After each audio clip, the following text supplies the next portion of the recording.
Heart valve disease is one of those things that you can go from knowing nothing about to it suddenly becoming this huge part of your life. Over 20 years ago, my mom started having symptoms of intense fatigue. She was diagnosed with heart valve failure. Because of what happened to my mother, I knew heart valve disease was something to be taken seriously, and my doctor agreed. He ordered an echocardiogram. I was showing signs of heart valve disease too. 6 months later, I get this terrible burning sensation. It really scared me.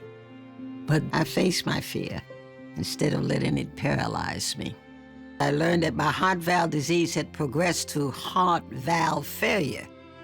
I thought my only option was open heart surgery. Instead, my doctor told me that I was eligible for something called TAVR, to replace my heart valve without a big surgery.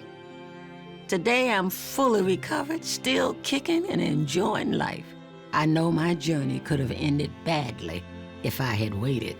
My advice is, don't let fear hold you back. Speak up, ask questions, and remember, waiting is not winning.